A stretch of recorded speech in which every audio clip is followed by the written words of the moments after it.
Here's a quick introduction to variables in programming. So we're going to cover basically what variables are, like what they are, what they're used for, so generally what variables are. We're going to talk about what is a computer in order to discuss variables and how they're used. We're also going to talk about how memory works in a computer so that we can discuss how variables map to memory, because understanding that connection between the computer and what variables are in the computer and how they're stored and how they're used, that's important to understanding kind of what's going on under the hood. Then we're going to talk about some simple variable types that tend to be offered by pretty much any language. And then we're going to talk about some more complicated variables and objects. So let's dive right in. So, what are variables? Well, if you think about your algebra class, your math class, and we talked about variables in there, like the function x plus 5 equals 7. So you would, make these things, you would solve for x, solve for the variable, right? And so you would subtract 5 from both sides, and you would say, okay, x equals 2. And that's true in an algebraic sense. But for programming, that's not very interesting, because here, although x is a variable, it can vary. It's more just that we're just using it as a placeholder for saying we don't know what this value is, so solve for it. A more direct comparison to programming is a variable in the case of something that does in fact vary. There is no fixed value for x in, say, the definition of a line. So this is, if you might recognize this as a linear equation. So f of x equals mx plus b. So for a linear equation, m is called the slope, b is called the y-intercept, and x is called the independent variable. So even though we're using m, x, and b here as variables, the variable that we're really concerned about is the x component, literally the value of x. So in a line, m would be fixed for the slope, b would be fixed as the y-intercept, but we would ask this function f of x, what is the value I would get if I gave you this as a value for x? So you can see over here, here's an example line where m is 0.5, and the intercept is -1. So you can see the y-intercept, the y-axis, this line intersects that at -1. And if you remember, for slope, it's rise over run. So every time this goes up 1 unit, it goes over 2 units. So at 1, it's -0.5. At 2, it's 0. At 3, it's 0.5. At 4, it's 1, and so on. And we can go back and forth, negative to positive, kind of towards negative infinity, out towards positive infinity, and we can figure out some value for this equation based on what the value of x is. So we can say that x is a variable because it is allowed to vary all along the x-axis. And for any value along this x-axis, we're going to get a unique value out from that function. And so that's more the way that we use variables in programming.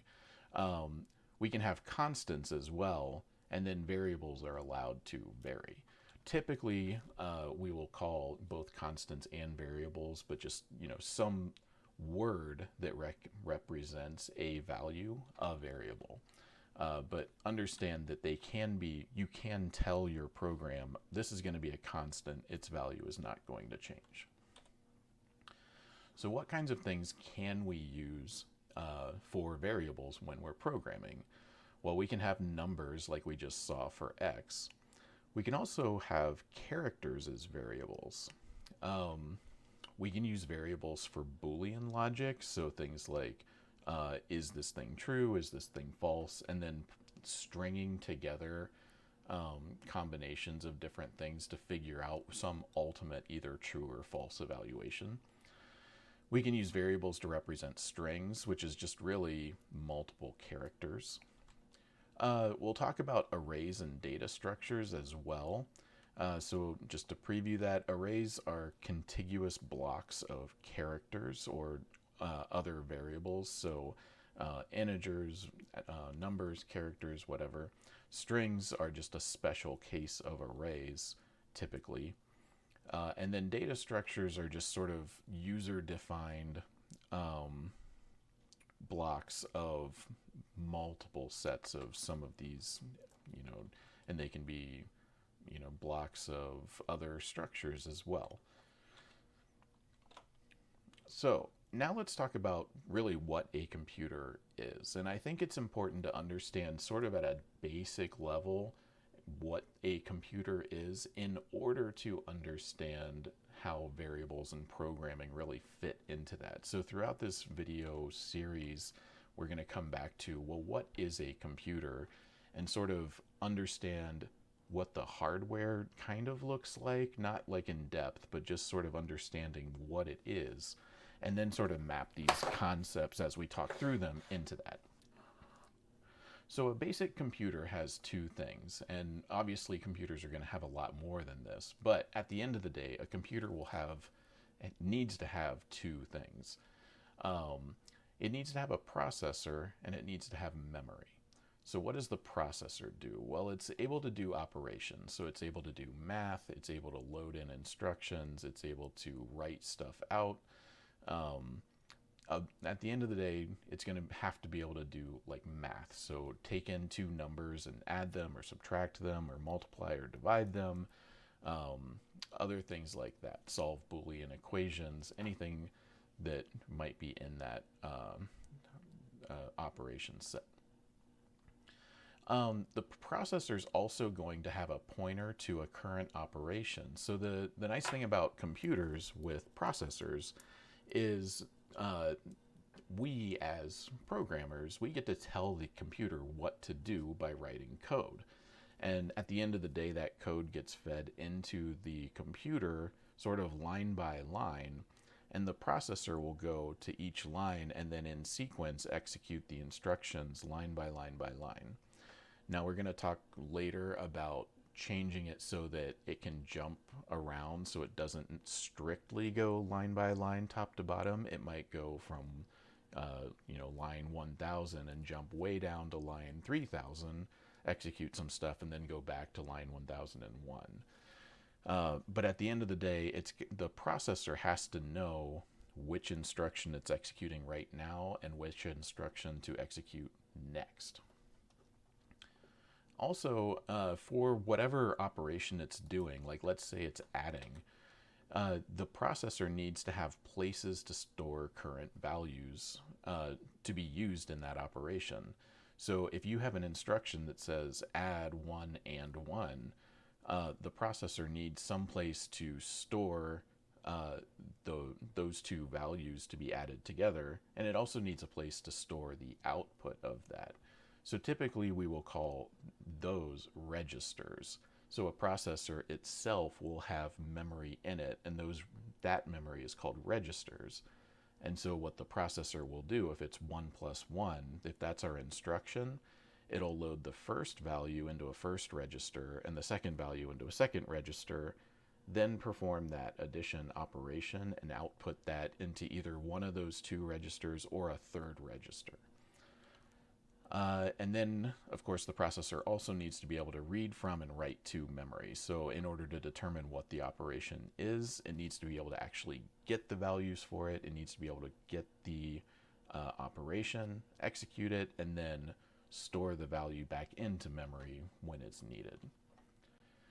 So what is the memory that we keep talking about? Well, this is a series of entries of a fixed size. So it's sort of just like a big block. It's sort of like a blank notebook, if you want to think about it like that. It's got like pages in a book, and it's got, it's like a lined notebook. And so every line has a fixed width, and you can write a certain amount of data to it. Now these entries have what we call addresses, which is very much like addresses along a city street. So if we want to go to a certain part of the memory, we need to know the address of where that part of the memory is. And so the processor can move there and either read or write data to or from that address. Now, the memory also will store lists of instructions or programs for the processor to do. So the processor will have this pointer, it'll point to one of these instructions. The instructions will say, here's some stuff to do, here's the values that you're to operate on.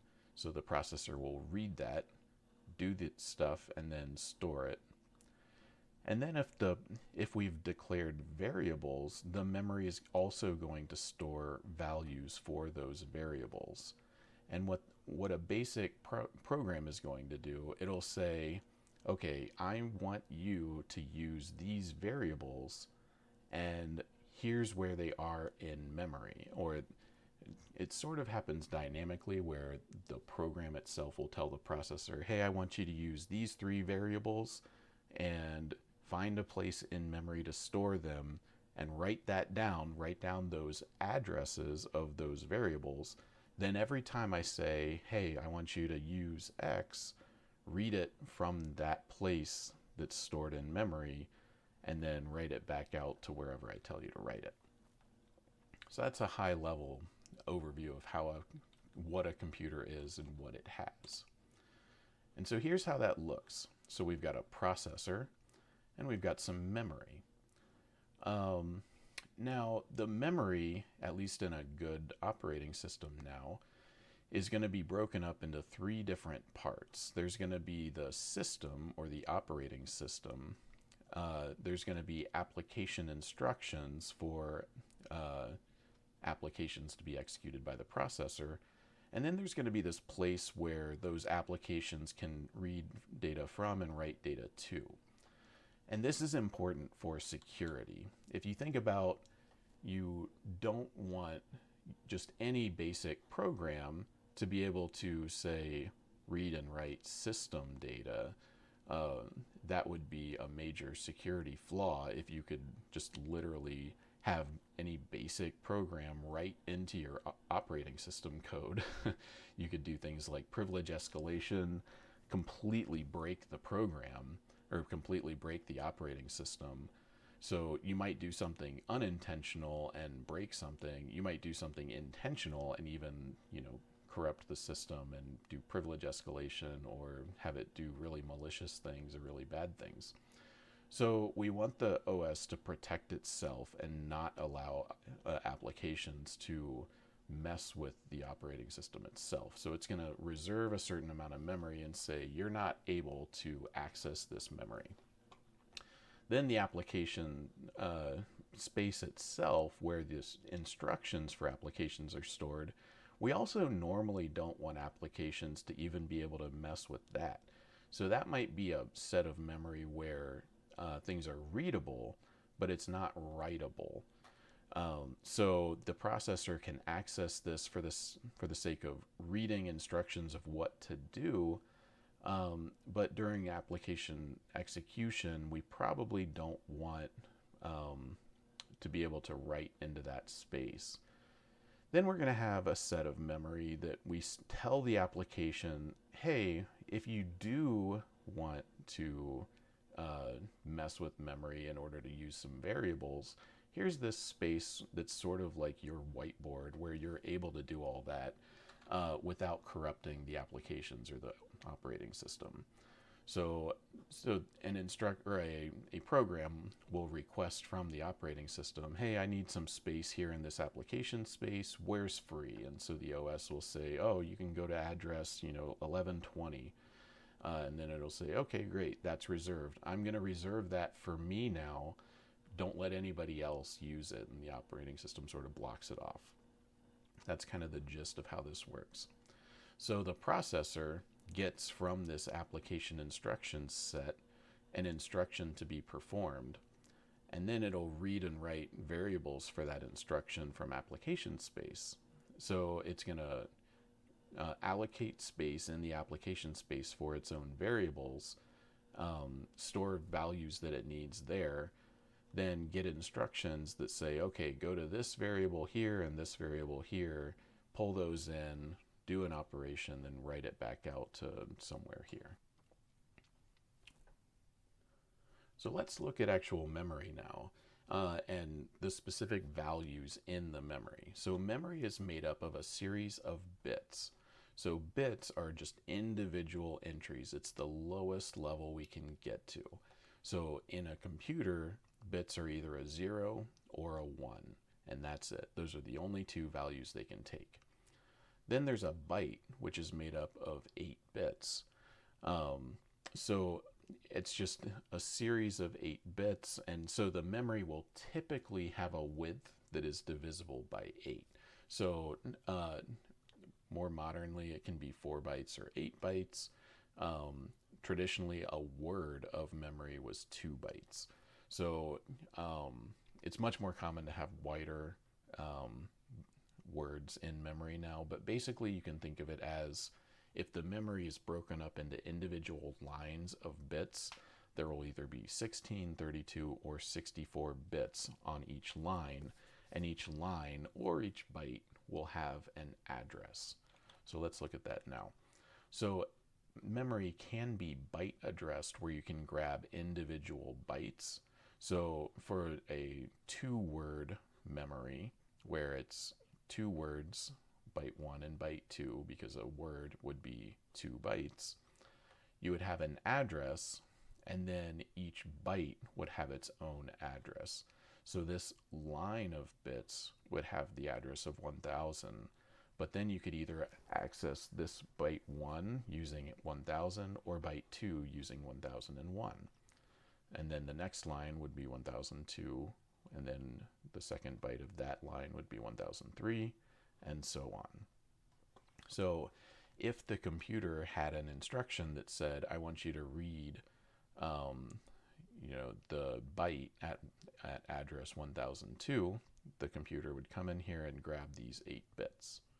And then it would pull it out, put it in a register somewhere, do what it needs to do with it. And then if it said, okay, now write it back out to address 1007, it would just clobber this data. This would be no good anymore. It would write a new value there.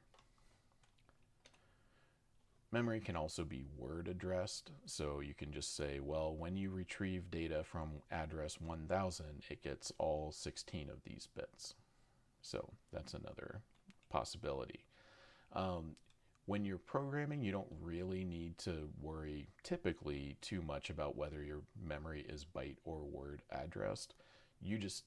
I'm just using this as a way of explaining how memory is organized, so you sort of understand what's going on under the hood. So even if you were to say, I only need a single bit, I just need to be able to represent 1 or 0, your operating system or the program or whatever is executing your program, even if you say, well, I just need this 1 bit right here, it's going to reserve this entire word for that variable, and then you'll just have that 1 bit that you need. Okay, so that's how memory works. Hopefully that makes sense. Now let's move on to what variables actually are. So some simple variables we can have just basic numbers. Numbers will tend to be represented in binary. So binary is 0 or 1, so it's a base 2 system. Typically when you do math and outside of programming, we use decimal. And we don't really call it decimal because we don't really call it anything. We just say, well, we use a number, and it's a base 10 number, meaning every digit can have a value from 0 to 9. Computers, though, since they use bits, they represent numbers using 0 or 1, which is decimal. Which is binary. So the computer will be set up to convert between binary and decimal. And then there's other formats and representations as well, typically that have something to do with base 2. So something like octal will have sets of 3 bytes, hexadecimal, which will have sets of 4. Octal will be a set of 3 bits. Hexadecimal will be a set of 4 bits. Things like that.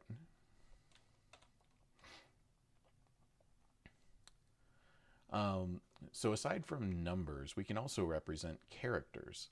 Characters are typically sets of bytes. So one character will map to 1 byte. And if you think about, well, how many digits do we need to represent? We've got A to Z, so that's 26, but we've got lowercase and capital, so that's 52. And then we have 0 to 9, which is 62 different things that we need to represent. So with 62, we could use just 6 bits, but we use 8, and that gives us a lot more characters that we can actually represent using a single byte. And we'll talk about later what some of those other things besides just the letters and numbers are.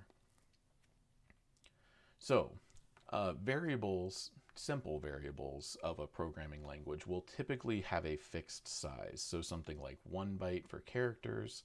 There's different number representations, which might have 2 bytes, 4 bytes, 8 bytes, whatever it is.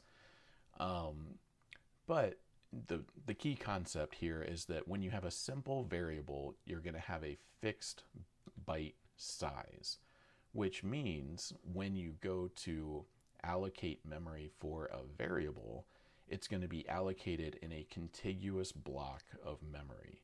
So if you allocate memory for a character, for example, it would be exactly 1 byte, or if it's word addressed, it would be a whole word.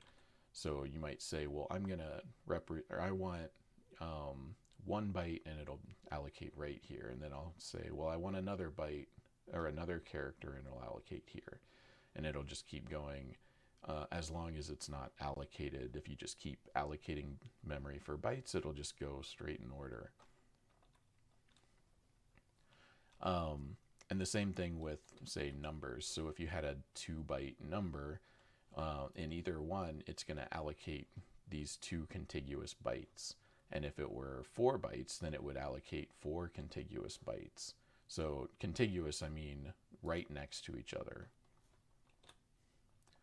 And again, if it were 8, then it would take all of these contiguous bytes, all of them in order.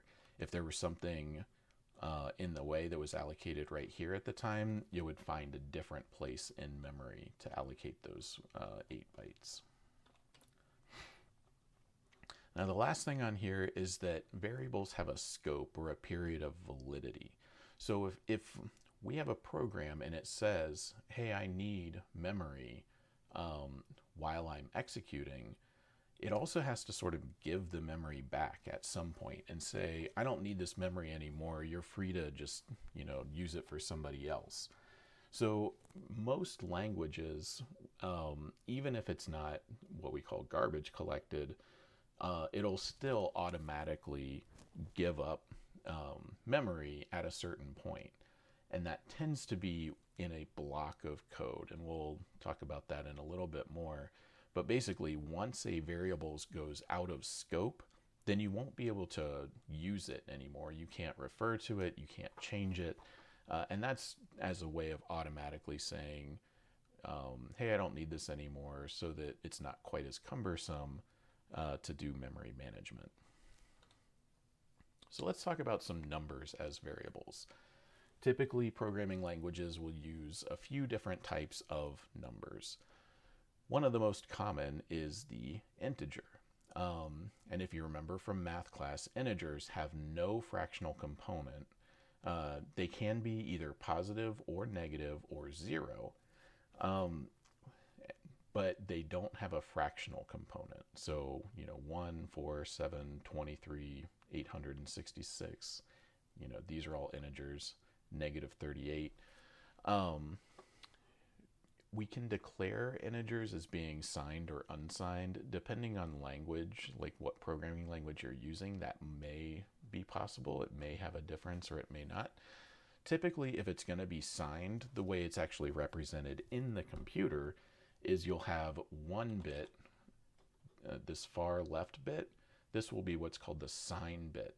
And if it's 0, that means it is a positive number. And if it's a 1, it's a negative number. And you don't really need to understand this too much, but it's also so you don't really need to understand this level of detail right now, but just in case you're curious, the way this actually works is a whole string of zeros. So 0, 0, 0, 0, 0, 0, 0. That would be a true 0. Then if you were to go down to all ones, that would actually be -1. And so it's sort of like, so if it were 5, you would go to 0, 1, 2, 3, 4, 5. So it would be a 4 here, would be a 1, like the 4, so this is 0, 2, or 2, 4, 8, 16, 32. So this is 1, 2, 4, 8, 16, 32. So the way this works is this represents a 1, this represents a 2, this represents a 4, this represents an 8, 16, 32, 64.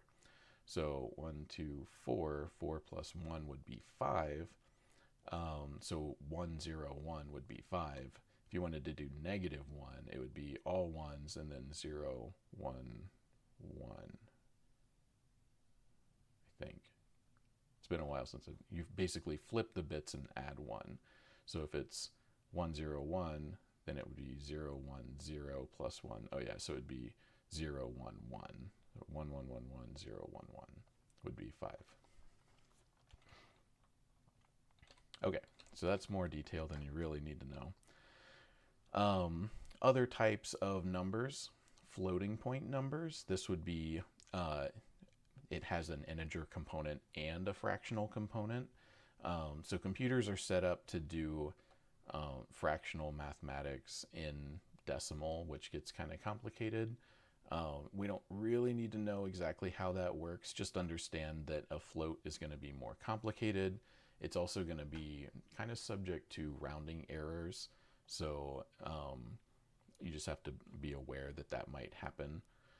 Then if you want integers, but that are much larger, there will typically be data structures that still allocate blocks of contiguous data, but in a higher precision. So like double or long double, these will be 8 or 16 bytes, depending on language that might be different, but this is just sort of the idea is that integers, you can have short integers that are maybe 2 bytes, long integers that are 4 bytes, double 8 bytes, long double 16 bytes. The exact numbers don't matter as much as the concept that there are different degrees and you don't want to allocate more memory than you need. But sometimes you will need longer values and you don't want to have to use 2 completely different variables and then sort of mathematically combine them to get to the number that you want. Now, as I said before, characters are 1 byte, and we've got a lot more characters than just the letters and the numbers. So this is an ASCII table, and this shows you how you can convert between the numeric or the binary representation of a number and get a character out of it. So these first several values, these are things that used to be used, like null is still used quite a bit. A lot of these aren't used as much, at least not in any program that you're going to be doing when you start off. Some of these have to do with communications and things. So then right here we get space and then exclamation part and then quotation mark and all this.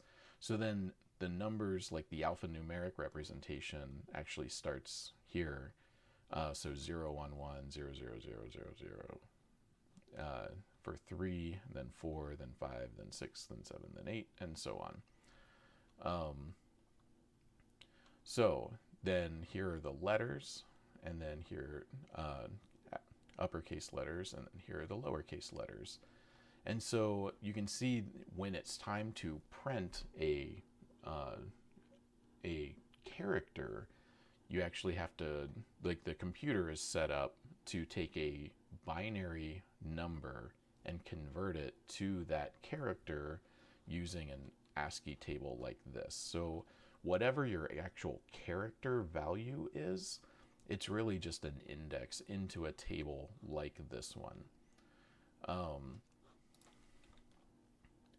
So then we also have Boolean values, which are just true or false. And really, the way most programming languages are set up is to treat Booleans as just numbers, where a full 0 is false and anything that's greater than 0 is true. So what can we do with these variables? Well, the processor will typically be able to do mathematical operations on them, so add, subtract, multiply, divide. There's also a special shift operation, so this is a literal bitwise shift either to the left or to the right, and you can think of it as just either multiplying or dividing by 2. So if you do a left shift, you're actually multiplying that entire thing by 2. And you can think about this as, well, in decimal, like the numbers you're used to, if you multiply by 10, all you do is you add a 0 to the right side. So if you have 38 and you multiply it by 10, all you're doing is adding a 0, so it's 380. And then if you did another shift on that, then it would be 3,800, so it's 2 zeros. And then if you did another shift, it'd be 38,000, 38000. Same principle is true for binary. You can do a left shift and a right shift, just tacking on a 0, except that instead of multiplying by 10, you're multiplying by 2. You can also do Boolean logic, so and, or not. So basically, if you have two ones and you and them together, they're and. So the and operation yields a 1. If you have a 1 and a 0 and you do an and, then it's a 0. And if you have two zeros, it's 0 as well. For or, if you have two ones, it's also a 1. But if you have a 1 and 0, or 0 and a 1, and you do an or on those, it'll also still be 1. And then you can do a flip. So a not of a 1 is a 0, and a not of a 0 is a 1. So some other things you can do, you can copy the values, you can print values so you can print like out, or you can store to memory. Print is kind of a special thing. It'll have its own operation. It'll depend on, well, where do you want to print it to? Computers are typically set up with a standard in and a standard out, and maybe also an error out or a debug out. So you might have to specify what stream you want it to go to. And there will be different ways of doing that in the language that you're using. When you're first starting out, it's pretty common to print to the console, which will just be standard out. So again, to kind of tie this into the memory part, if we're in a language that's like a C-like language, and we're going to see some examples of this in a minute by using some code.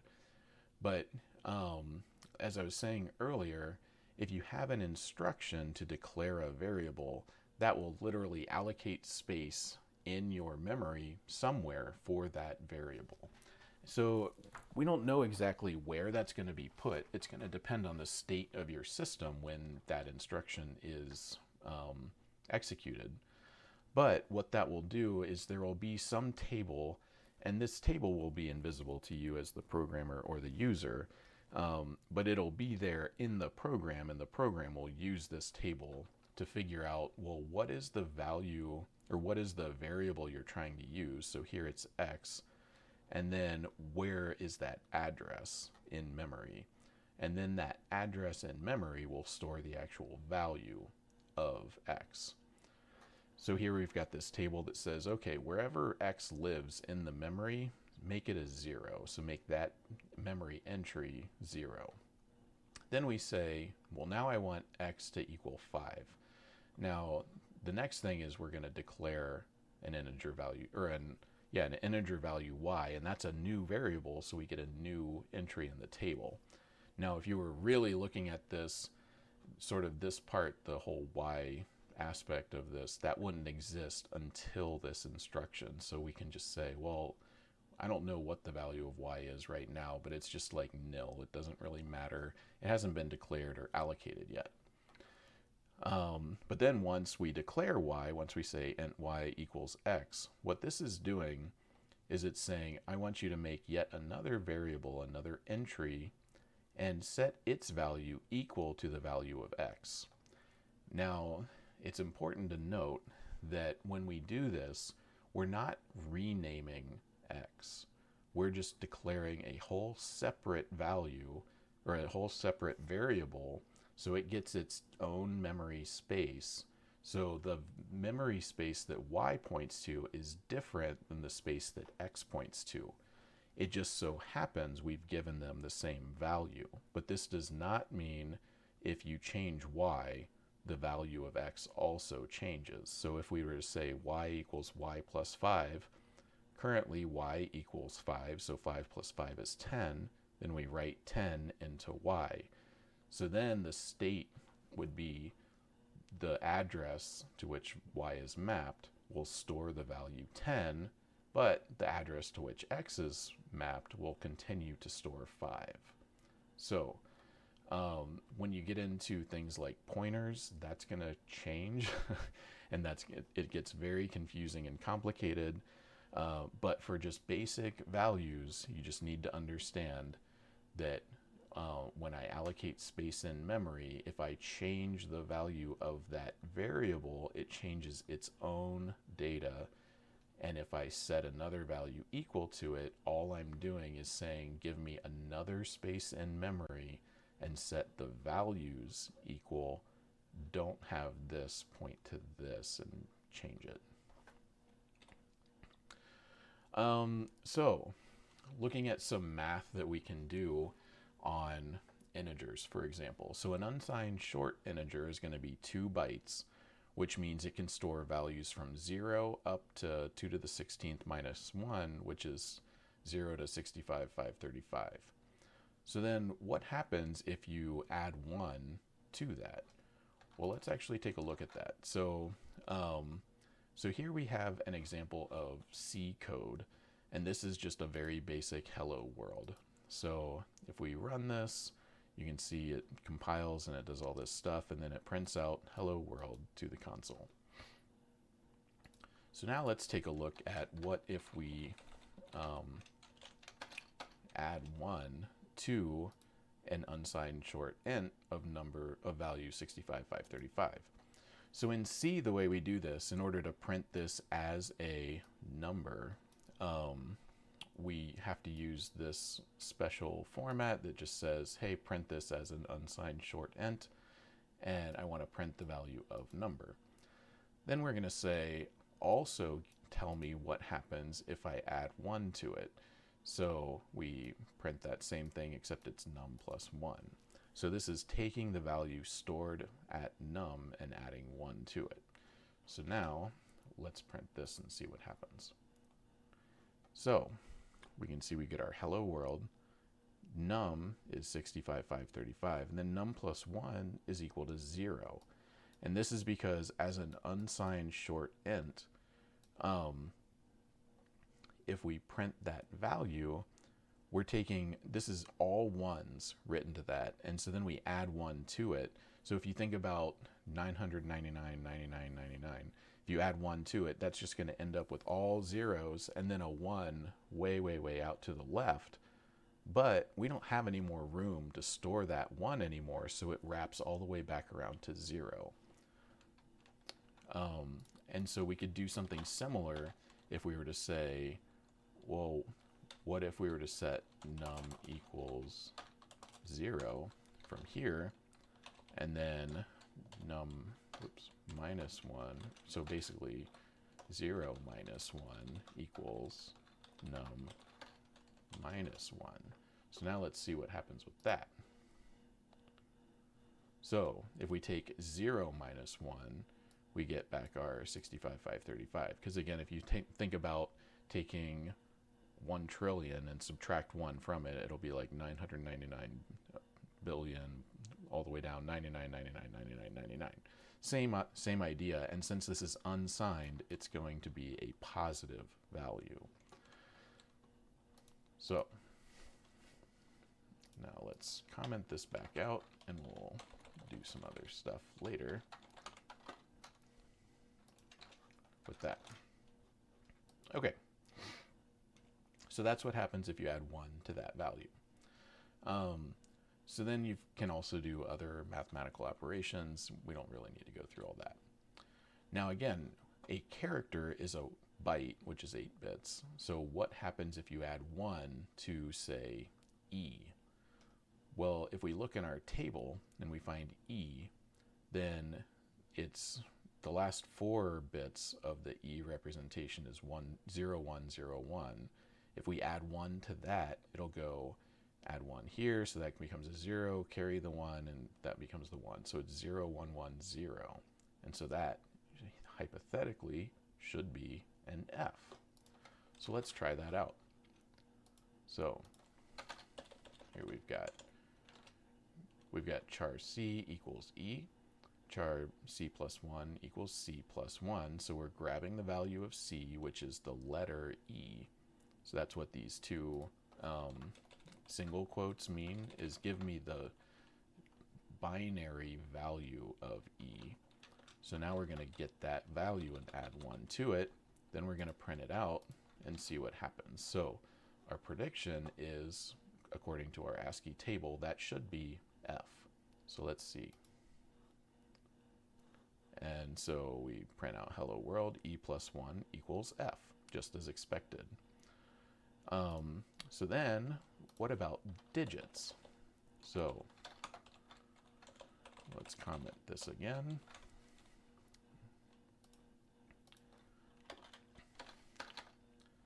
So if we have the character value of 9, so again, single quotes means this is the binary value of the digit 9. So the letter or the character that represents 9. Now we're going to get that plus 1. So mathematically, 9 plus 1 would be 10. But this isn't the number 9. This is the digit, or the character 9. And so again, if we look back at our ASCII table, if we look at 9, it should be a semicolon, which is not what we would expect mathematically, but in fact, if we run it, 9 plus 1 equals semicolon. So that might be a little bit weird, but you have to just remember that the binary representation of a number is not the same as the character representation of that number. Okay, so moving along. And so a kind of nice thing about this is, you know, you can add and subtract to get the binary representations of these different things, and you can treat a character as like the actual value of a character as if it is a number, because that is what it is. All right, now we've talked about some basic characters or some basic variables. Now let's talk about some more complicated ones like arrays, strings, and structures. So an array is just a contiguous block of memory of a particular type. So when we declare an array, at least in C type languages like we've been looking at, we give it a type, we give the array a number, and then we say, here's how many entries I want in contiguous memory. So what this is saying is, give me 10 sequential integer variables. And these will be contiguous in memory. So it'll literally say, if it's a standard int of whatever, 4 bytes or 2 bytes or whatever it is in your language, this is going to allocate, if a standard int is 4 bytes, then this is going to give you 40 bytes of data, because it's 4 times 10. And those will be contiguous in memory. And the reason it's done this way is you can say, well, if I want the first entry I can just specify the value 0, which is kind of confusing. It trips people up, but that is how you do it. And then if you want the second entry, you go 1. If you want the third entry, you go 2. And you just keep doing that all the way up to 9. And then 9 is the 10th entry. Now, what if you were to say, well, give me the 11th entry? Well, then you're running into an error. And it sort of depends on what language you're using. C is an unsafe language. So if you were to say, give me the value, or I want to access the value of num array 10, it'll actually let you do that. And this is how buffer overflows and memory leaks, or not memory leaks, but buffer overflow attacks can happen in a language like C if you're not careful with what you're doing. So there are other languages where it will just completely prevent you from doing that and say, no, you can't access that data. But C is not one of those languages. So again, the way arrays are indexed is by 0 indexing. So num array 0 gives you your first entry, num array 9, for if it's 10 entries, is your last entry. And what can you do with these? Well, you can treat each entry as its own individual integer, because that's exactly what it is. So if we wanted to say num array 5 equals 10, then the fifth portion, the fifth integer in that series of 10, or the sixth integer in that series of 10 integers, will be set to the value of 10.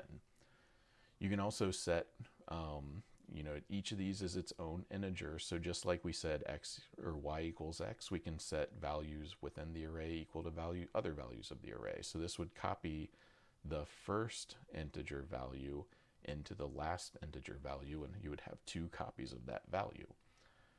You can also increment or modify individual values. So you can say num array 3 equals num array 3 plus 1, and whatever was in num array 3 will now be equal to that plus 1 more of itself. So basically, num array is a pointer, or in your table that we were looking at before, this will be the starting address, and then this number says how many variable offsets or type value offsets to move forward. So the 0 says just look at the starting value of the array. 1 says go to the start value of the array and then jump 1 integer in the contiguous block of memory so that I'm getting the second value, and so on. So that's why it's done with 0 indexing. But this is also why 0 indexing leads to so many off by 1 errors in programming. So you just really have to be careful.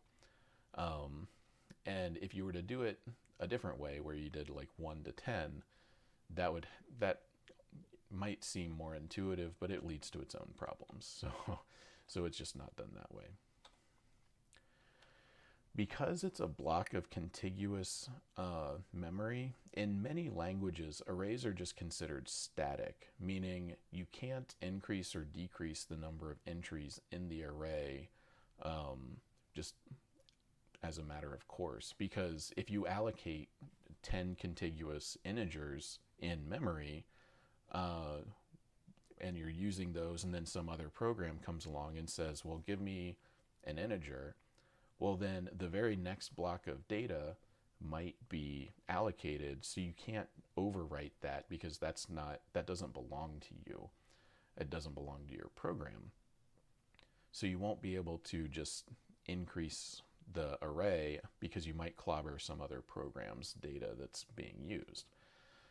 There are some languages where arrays are dynamically allocated, so they can increase or decrease the size of the array. But what's really going on is, in the background, it'll allocate some amount of data, and then if you exceed that data, it'll just go find a new contiguous portion and then copy all the data over to that, and then erase the data that had previously been allocated and free it all because you just wanted to access a new or increase the size of the array. So it is possible to do it, but if you were to do it in C, you would have to do all of that manually. You would have to give all of those instructions. In something like Python, for example, it'll just take care of that for you. Um, so, so arrays can be static or they can be dynamic, but at the end of the day, it depends on the language, and you can make a dynamic array even in something as low level as C, but you're going to have to do a lot of work in order to get there. So, strings are basically a special case of arrays. So it's basically just a static array of characters. And again, depending on language, you might have it be a dynamic array of characters, so like C++ style strings. Managing strings in C is really, really cumbersome and tedious because we often want to change what is in a string. And so if you're going to change what's in a string, you might be adding to it, you might be inserting data into it. You might want to overwrite the string and reuse it with a completely different value. So managing strings in C is very, very difficult and cumbersome. One of the big improvements that C++ and other languages after that added to C-style languages was string management because it was just so cumbersome. So strings are, but at the end of the day, strings are basically just arrays of characters. Some native operations that will typically be available for strings will be what we call concatenation. So you can take two strings, and if you add them, it sticks them together. So hello plus space world equals hello world. And then again, of course, you can print them, you can insert into them. So if you wanted to insert a comma here, you could just tell your language, or you can just use the right operation on the string. Hey, insert a comma at position whatever 6, so 0, 1, 2, 3, 4, 5. So I guess it would be at position 5, insert a comma. You can replace letters, again, just like in an array. You'll just be able to access individual characters, modify them as you wish, that sort of thing. The last kind of structure we're going to talk about is a data structure or a struct. And so what this is a collection of other values, other variables. And when you define a structure, if you were to do it in C, you would say struct person, and then you can allocate variables into it. And then when somebody declares a struct of, say, person, once again, this entire thing, since we've told the language, hey, I'm using a string, I'm using an int, I'm using a string, and I'm using a bool, these are all fixed data sizes. And so then this entire data structure can be put in contiguous memory. So once it's loaded, it's very, very fast to just move around within it and access it, because again, it's just one contiguous block of memory for each of these things. So in order to use a struct, we say, just like any other data type, we just say person, new person. So this would be like saying int x, except that the data type is now person, so it's this struct, and the name is new person. Then in order to get to each individual field of that structure, we just use a dot notation. And this is pretty consistent across languages, as long as they're C-style languages. So new person.name, we can set the name to Bob Smith. New person.age, we can set it to 38. We can set new person.address, their address is 1100 Main Street. And if this is like software for a business or something, and we want to say whether this is a employee versus a client, we might say, well, is employee equals true. Again, this is just an example.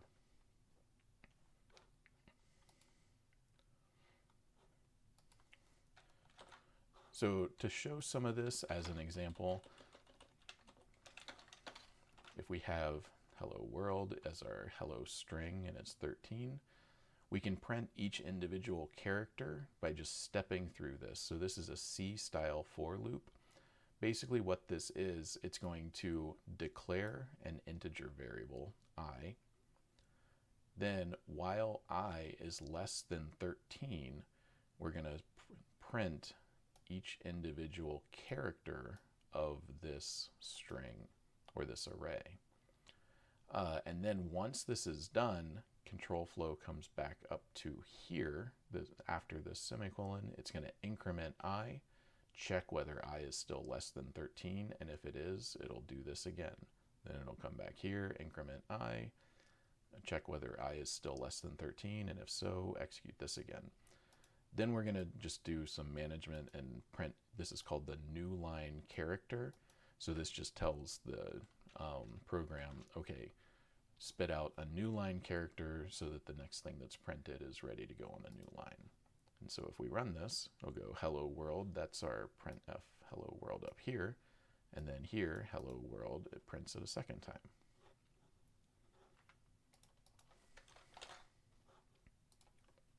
Okay. The last thing I wanted to talk about is this concept of scope. So again, variables are declared to say, add this to memory, and then variables will automatically be deleted from memory when they fall out of scope. So generally, code is grouped into blocks using curly braces. So like if we have a main program, int main, we'll have an opening curly brace, then a block of code, and then a closing curly brace.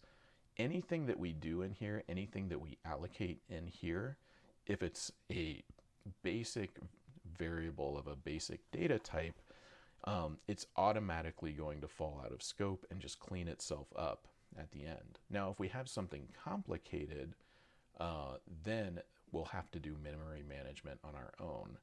But if we have these sorts of things that we've already talked about, like ints and characters and arrays and even data structures or structs, any of those, once they fall out of scope, they'll automatically be cleaned up, so we don't need to worry about it.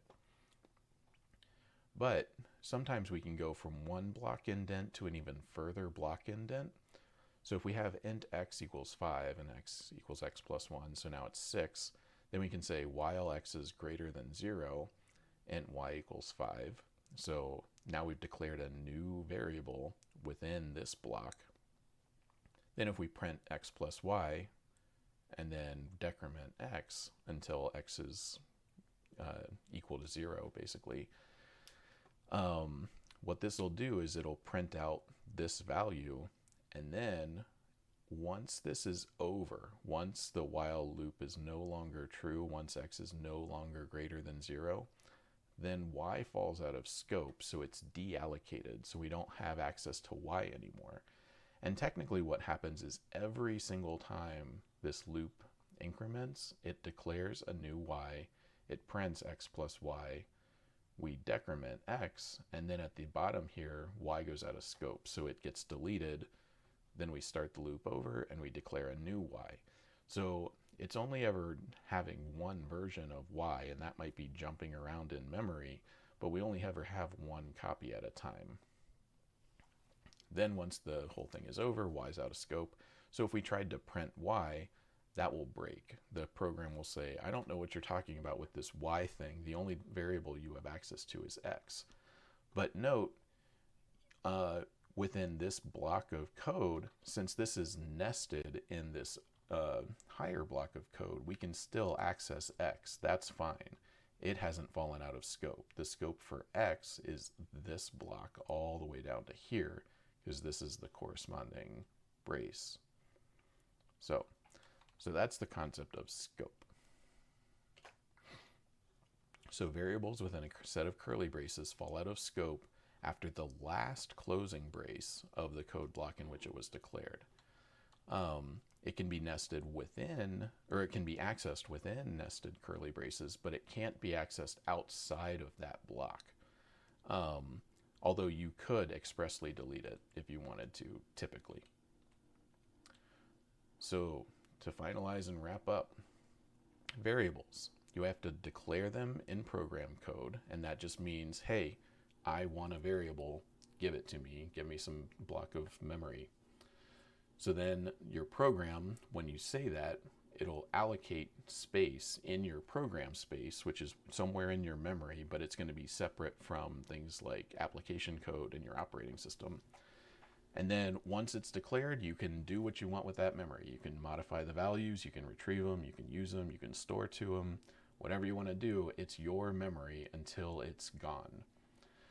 Some of the different types of data for variables: we've got numbers, we've got characters, we've got arrays, we've got a string, which is a special type of array of characters, and then we've got a struct, which is a block of one or more variables, and you can access that by doing the name of the struct or the name of the thing that you gave of that struct type dot name of variable. And keep scope in mind, because if you try to access a variable outside of its scope, it won't let you. Your program just won't know what you're talking about. So thanks for watching. I hope this is helpful, and we'll do another video for some future coding topics, so stick around for that. Thanks, and have a good day.